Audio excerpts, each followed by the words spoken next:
song's been out for 3 years. It's at last a hit, the highest new entry at 22. From Stephen Tintin Duffy, this is Kiss Me.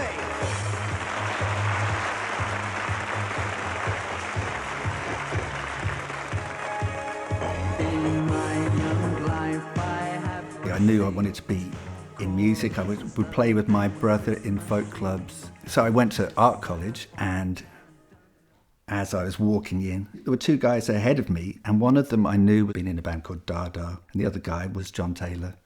The next day, I kind of went over and said, I used to see you playing at the Crown. What are you doing? He said, I haven't got a band. I said, well, I want to start a band. And by Christmas, we'd started the Duranis. And we had a little drum machine, and we put that through phase pedals. And then I played the bass, and John played the guitar, and I sang and I wrote. We did 4 gigs, and the last one was Supported Fashion at Barbarella's, which was the punk club. When we left art college, I left, and that's when they started auditioning. They got other guys in, and then they got Simon. I bumped into Mulligan from Fashion. He said, what are you doing? I said, well, nothing. I've got this song called Kiss Me. We went and recorded it.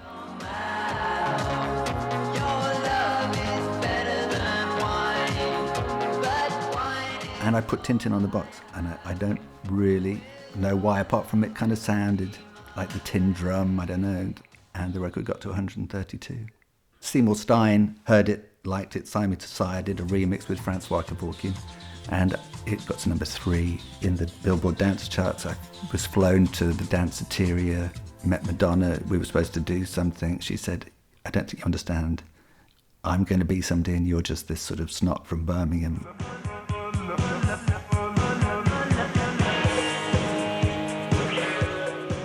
So I was then sent down this path that I didn't necessarily want to go down, because I could have stayed in the Durans if I'd have wanted to make, electronic pop music. So there was an element of sort of cynicism. I think you could tell that I didn't really want to be doing it. I was the most uncomfortable pop star, and people didn't want uncomfortable pop. On my 25th birthday, I was on Top of the Pops doing Ice on the Cake. And on my 26th birthday, I'd been dropped.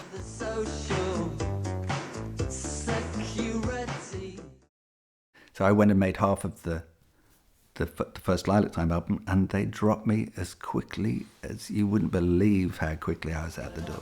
We put out the album independently on a label called Swordfish.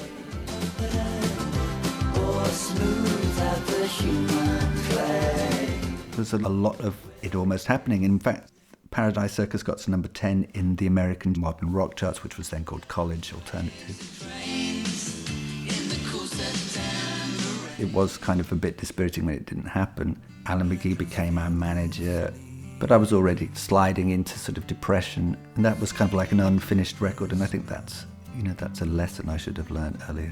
Don't finish the records. I made this record with Nigel Kennedy, and it was insane. We had 3 24-track machines, and I was convinced that people were going to play it on the radio all the way through, that it was a masterpiece. And it disappeared so quickly.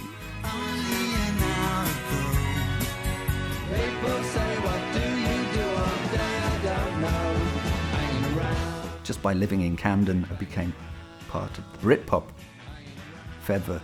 There was a motorbike of pop. Midlife Crisis, Me was it for me. We would go out, and our aperitif would be a Long Island iced tea with orange juice, because we thought the orange juice would be kind of like, that would probably be the only goodness we'd get. And that was like your first drink, and then we'd have another one. It was just... He said everything is free. I like coffee, you like tea. Suede were on the other stage, actually doubled over laughing at us. He said, let's go. But it was funny. It was meant to be funny. But then by this point, I'd been writing with Stephen Page from the band Naked Ladies, so I think I was only publishing, and so the pressure was off. We could do exactly what we wanted. And then I did the Devil's record, and we did another Lilac Time record, at which point Robbie Williams had split up with Guy Chambers, and he'd liked the Lilac Time, and came to the studio, and it was fun, and that was the first time I'd had a number 1 record. I mean, he was at his most famous. He'd just done Nebworth. In fact, I felt that he was working with me because he was about to do Nebworth and he needed something to take his mind off it. And then we went to LA and just sort of sat around and finished off the album over a long period of time, it felt like. We recorded most of it in his bedroom. And it was fantastic. It embraced everything I'd done in my career on that one record. I think I was the perfect person to work with him at that point. It sold 8 million copies, and the next Lilac Time record sold 500. Being Rob's musical director and playing all those stadiums made me realise that leaving Duran Duran had been very much the right thing to do, because I was not a happy stadium performer. You know, I was an uncomfortable pop star. I was an even more uncomfortable geezer standing in these huge stadiums. Tune played on church bells ring. Still, I'm in love with making records, and if you're in a world where people don't necessarily buy that kind of record, the love is all you have, isn't it, you know? Grey skies and work things.